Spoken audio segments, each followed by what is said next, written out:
Ngaza wethu sebingelela-ke njengamanje u-Changes Akhasha lo njengoba nibona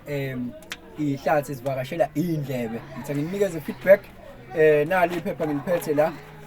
umfana loyana enanimcontributela mayelana ne-certificate ukuthi wayengenaso certificate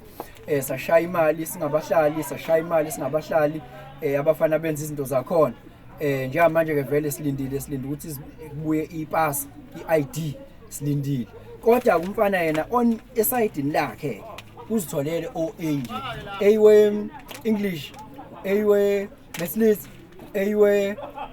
economics yayizwa lonto ubhashela pass loyo nganza kwethu njengamanje ke sisemlindelweni ukuthi kubuye le ID leyana bese siyabona ukuthi uhambo losithatha lusibeka kuphi khona ingane ezokwazi ukuthi ifukule isimo sasekhaya bafowethu asibambane nje kanjalo siyabonga kakhulu soze lengane yazi yanikhohlwa soze lengane sasayikhohlwa together we can siyabonga.